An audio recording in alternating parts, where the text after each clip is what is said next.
years of excellence. Sun International Institute of Tourism and Management.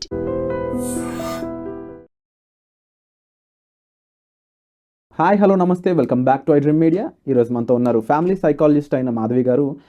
ముఖ్యంగా ఒక అమ్మాయి తన లైఫ్లోకి వచ్చే అబ్బాయి ఏ విధంగా ఉండాలనుకుంటుంది, అసలు ఒక లైఫ్ లాంగ్ తనతో ఉండే పార్ట్నర్ అనే ఈ పర్సన్ ఎలాంటి లక్షణాలు ఉండాలి, ఎలాంటి రెస్పెక్ట్ తనకి ఇవ్వాలి, అండ్ ఒక రైట్ కంపానియన్ ఏ విధంగా ఉండాలి అనేది ఈరోజు ఎపిసోడ్ తెలుసుకుందాం.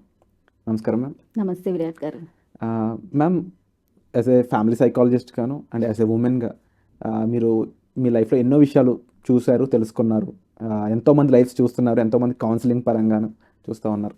ఒక అమ్మాయి లైఫ్ లాంగ్ తన భర్తగా తీసుకునే ఒక అబ్బాయిలో ఎలాంటి లక్షణాలు, ఎలాంటి గుణాలు, ఎలాంటి విషయాలు ఎక్కువగా అబ్జర్వ్ చేస్తుంది, కాస్త చెప్తారా? ఈ క్వశ్చన్ చాలా కష్టం, ఎందుకంటే ఒక్కొక్క అమ్మాయి ఒక్కొక్కలాగా ఆలోచిస్తుంది. ఇప్పుడు మా జనరేషన్, మా పేరెంట్స్ జనరేషన్లో మోస్ట్లీ ఏం చూసుకున్నారు, అబ్బాయి గవర్నమెంట్ ఎంప్లాయ్ ఉంటే చాలు, అంతే. వాళ్ళు అదే చూసుకున్నారు పేరెంట్స్. అప్పుడు మా తాతగారు వాళ్ళు, నా కాబోయే అల్లుడికి ఒక ఉద్యోగం ఉండాలి, ఎందుకంటే అప్పుడు అంతా అగ్రికల్చర్ బ్యాక్గ్రౌండ్ వాళ్ళందరూ. మా అబ్బాయి అల్లుడు మంచిగా చేయాలి. మా జనరేషన్ వచ్చాక డిగ్రీలు పీజీలు వచ్చాయి కాబట్టి ఓకే, మేము కూడా చదువుకున్నాం కాబట్టి ఓకే, మన చదువుకున్న దాంట్లో ఉండాలి, ఆ అబ్బాయి కూడా బాగా డబ్బులు సంపాదించుకోవాలి, ఫ్యామిలీ బాగుండాలి. కానీ మా కొంతమంది పేరెంట్స్ అది కూడా చూడాలి, ఆ అబ్బాయి చదువుకుంటే చాలు, డబ్బులు ఇట్స్ నాట్ సో ఇంపార్టెంట్, తర్వాత సంపాదించుకుంటారు. బట్ ఇప్పుడున్న జనరేషన్ అమ్మాయిలు చాలా మారారు. ఇప్పుడు ఏ అమ్మాయిని కూడా మీరు ఇప్పుడు నీకు పెళ్లి అయింది, పెళ్లి చేసుకుంటే షీఈ్ నాట్ రెడీ అంటుంది. అంటే ఇప్పుడు నేను పెళ్లి చేసుకోవటానికైనా నేను ఉంది, నాకంటూ నా వ్యూస్ లేవా, నా కెరియర్ లేదా అంటున్నారు. ఇప్పుడు మా జనరేషన్ వరకు కెరియర్స్ ఉన్నా పక్కన పెట్టి ఫస్ట్ ఫ్యామిలీ తర్వాత కెరియర్ని తీసుకొచ్చాం. బట్ ఇప్పుడు చాలా వరకు అమ్మాయిలు కెరియర్కి ఇంపార్టెన్స్ ఇస్తున్నారు, and that is very good thing what is happening. అది చేయాల్సిందే. కాబట్టి ఏ అమ్మాయికి ఎలాంటి చాయిస్ ఉంటుందో మనం చెప్పలేం. బట్ ఒక బేసిక్గా నేను మాట్లాడాలంటే, ఇప్పుడున్న అమ్మాయిలు చాలా వరకు తెలుసుకునేది కంపల్సరీ ఒక అబ్బాయిలో అండర్స్టాండింగ్ ఎబిలిటీ, లవ్వింగ్ క్యారెక్టర్ ఉండాలి. డబ్బులు వీళ్ళు సంపాదిస్తున్నారు ఇప్పుడు, డబ్బు అనేది ఒకప్పుడు ఉండేది. ఇప్పుడు చాలామందికి, ఇప్పుడు కొంతమంది అమ్మాయిలకి అబ్బా ఈ చదువుకుని బోరు కొట్టింది, పెళ్లి చేసుకుంటే లండన్కో జర్మనీకి వెళ్ళిపోతే ప్రశాంతంగా ఉంటుందని కూడా కొంతమంది ఉంటున్నారు. So that is depends upon they perception. Right and wrong అని నేను అన్ను, ఎందుకంటే న్యాచురలీ దే హ్యావ్ సీన్, అప్పటి నుంచి చూసుకుని వచ్చింది అదే కదా. వాళ్ళ అమ్మగారు, వాళ్ళ నాన్నమ్మలు, అమ్మమ్మలు చూసింది అదే. ఒక పెళ్ళాక మంచి ఫ్యామిలీ, పెళ్ళాక మంచి ప్లేస్. కానీ అప్పుడున్న కొంచెం మదర్ ఇన్ లాస్ ఇష్యూస్ ఇవన్నీ కూడా అమ్మాయిలు అప్పుడు అడ్జస్ట్ చేశారు. ఇప్పుడున్న అమ్మాయిలు కొంచెం మధ్యలోంచి వెళ్ళిపోయినాయి. ఇంకా అత్తగారితో కూడా వాళ్ళు ఎక్కువసేపు ఉండలేరు. ఇప్పుడు ఒక మాట అత్తగారు అందంటే ఇప్పుడున్న వాళ్ళు ఏదో వింటారు, ఇంట్లో ఉంటున్నారు, బట్ వీళ్ళు ఉండరు. కాబట్టి వాళ్ళ మైండ్ ముందే పెట్టేసుకుంటారు, ముందే పెట్టుకుంటారు. నన్ను ఇలాంటివి అనకూడదు, నా విషయాలు కలిగించుకోకూడదు. ఇవన్నీ ఒక క్రైటీరియాలో వచ్చినప్పుడు ఏమవుతుంది, పెళ్లి చూపులకి వెళ్ళి ఏమండి ఇంకా అత్తగారు నా విషయాలు మీరు కలిగించద్దు, నాకు స్పేస్ నాకు ఇవ్వాలి, మేము ఇలా అలా అంటే, అమ్మ బాబు ఈ అమ్మాయి ఇప్పుడు ఇలా ఉంది, రేపు పెళ్ళాక ఎలా ఉంటుందని ఒక వ్యూ. అంటే ఇది అమ్మాయి తప్ప ఒప్ప మీరే చెప్పండి, ఇది కరెక్టా రైటా రాంగా మీరే చెప్పండి, సిచ్యువేషన్ బట్టి ఉందని చెప్పొచ్చు. అవునా? అంతే. ఎందుకంటే మీరు అబ్బాయి కాబట్టి అలాగే మాట్లాడతారు. బట్ ఒక అమ్మాయి సిచ్యువేషన్గా ఆలోచిస్తే మేబీ షీస్ కరెక్ట్, బికాస్ ఒక లైఫ్ని ఆమె అతనితో వ్యూ చేసేటప్పుడు ఇవన్నీ పెట్టుకుంటుంది.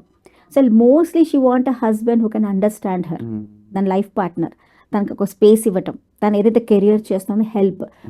మెయిన్ ఇంపార్టెంట్, చాలామంది సపోర్ట్ అంటారు.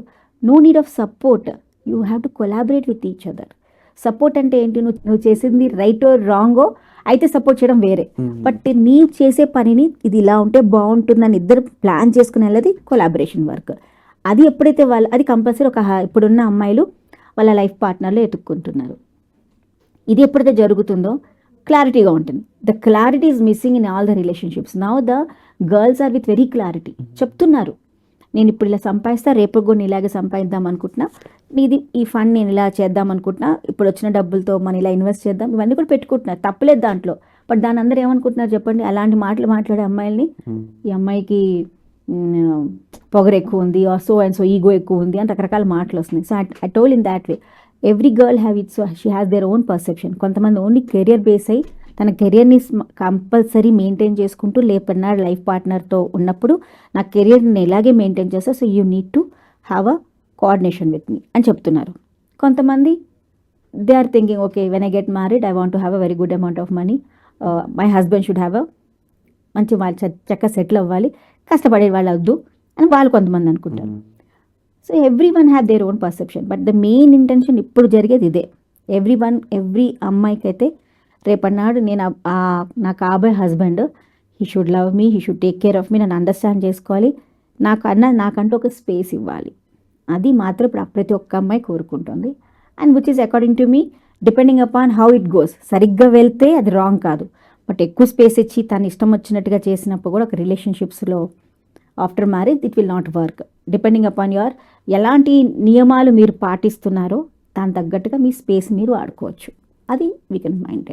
అండ్ డెఫినెట్లీ అబ్బాయి సైడ్ నుంచి ఎలాంటి ఆలోచన విధానం ఉండాలంటారు? ఒక అబ్బాయికి అంటే ఇప్పుడు మీరు కూడా ఆ పాయింట్ నేను మిమ్మల్ని అడగాలి, బట్ అకార్డింగ్ టు నేను చూసిన వాళ్ళల్లో ఒక అబ్బాయికి ఎలా ఉంటుందంటే మీ సిచ్యుయేషన్స్ బిఫోర్ గెటింగ్ మ్యారీడ్ అంటే ఏ అమ్మాయిని చూసినా ఈ అమ్మాయి నా భార్య బాగుంటుంది, ఆ అమ్మాయి ఇలా ఉంటే బాగుంటుంది, ప్రతి అమ్మాయి పక్కన మనమే ఉండాలి అని ఒక ఫీలింగ్ ఉంటుంది. సో వాళ్ళ లవ్ అంత ఎక్యురేట్గా ఉండదు, ఇట్ చేంజెస్. ఒకళ్ళు చూసిన వెంటనే అబ్బా better but after getting married they love their wife only. And I have seen those people also.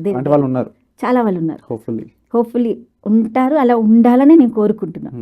But I have seen the people they love their wife a lot. But depending upon అక్కడ ఉన్న పక్క వాళ్ళు ఎలా reaction ఉంటుందో వీళ్ళు మారిపోతూ ఉంటారు. ఒక అమ్మాయి కూడా అంతే, before marriage maybe she is not loving or time pass చేసిన, but after getting married very serious about the relation అయితే అప్పుడు కూడా ఇద్దరు మెయింటైన్ చేసుకోగలుగుతారు. బట్ ఎప్పుడైతే ఆపోజిట్ సైడ్ సరిగ్గా కేరింగ్ ఉండదు, ప్రేమ లేకపోతే ఏదైనా బ్రేకప్ అవుతుందండి. It is there. ఎంత మంచి పెళ్లి చేసినా అంత బాగా చేసినా when they are not accepting each other అది బ్రేక్ అవుతుంది. ద మెయిన్ మ్యారేజ్ ముందే మాట్లాడుకుంటే ఏది అవ్వదు అంటారు కదా, ఇద్దరు కలిసి చాలాసేపు మాట్లాడుకోవాలి, చూసుకోవాలి. ఇది కాదు, ఇంపార్టెంట్ ఈస్ వాళ్ళ ఫ్యామిలీ బ్యాక్గ్రౌండ్ ఏంటి, అసలు ఇతనికి ఇష్టాలు ఏంటి. ఒక్క జర్నీ ఒక 2-3 రోజులు మాట్లాడడమో లేకపోతే అతనికి ఇష్టాలు చెప్పుకోరు చాలామంది. న్యాచురల్ ఇప్పుడు మీరే ఉంటారు, నేను ఎగ్జాంపుల్ ఇస్తాను, రేపు మీకు గర్ల్ ఫ్రెండ్ ఉందో లేదో నాకు తెలియదు కానీ ఉంటే షీ విల్ కాల్ యూ, వాళ్ళ ప్లేస్లో 5 కలుద్దాం అంటే మీరు ఎన్నింటికి వెళ్ళిపోతారు చెప్పండి? 4:30 వెళ్ళి కూర్చుంటారు. అలా ఉండదు. అప్పుడు ప్రయారిటీ పెరిగింది, మీకు రెస్పాన్సిబిలిటీ పెరిగింది. ఇప్పుడున్న రెస్పాన్సిబిలిటీ పెరిగింది కదా. కానీ అప్పుడు అమ్మాయి ఏమనుకుంటుంది, ముందైతే 5 కంటే 4 వచ్చి అప్పుడు నా మీ ప్రేమ ఎక్కువ ఉండేది, ఇప్పుడు పెళ్ళైంది మీ ప్రేమ తగ్గిపోయింది, ఇంకా ఎలాగో మన వాళ్ళే కదా అనే ఒక రిలాక్స్డ్ మైండ్ అనొచ్చా? రిలాక్స్ మైండ్ అది కాదండి, రెస్పాన్సిబిలిటీ మైండ్ అంతే. అంటే ఇప్పుడు నాకు ఆఫీస్కి వెళ్ళాలి, ఉద్యోగం చేయాలి, నా ఫ్యామిలీ చూసుకోవాలి, దానికి మంచిది ఇవ్వాలి, రెస్పాన్సిబిలిటీ పెరిగింది. బట్ మీరు అన్నట్టుగా బికాజ్ మీ మ్యారేజ్ అయిందో లేదో నాకు తెలియదు కానీ అయి ఉంటే మీరు అలా అన్నారు, కాలేదు కాబట్టి అలా అంటున్నారు. కానీ అయితే మాత్రం మీ మైండ్లో అది ఉండదు, ఇది అప్పుడు మా ఇంట్లోనే ఉంటుంది కదా అని కాదు.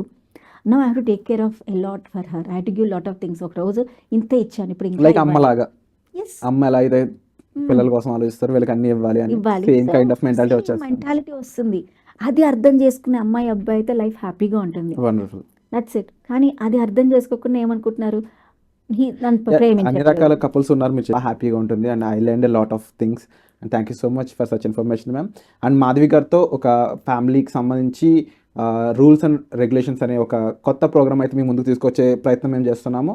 దానికి సంబంధించిన విషయాలు కూడా నెక్స్ట్ ఎపిసోడ్లో మీకు తెలియజేస్తాము. అండ్ ఈ ఎపిసోడ్పై మీ అభిప్రాయాన్ని కామెంట్ సెక్షన్లో మెన్షన్ చేయండి. Thank you so much. Thank you so much.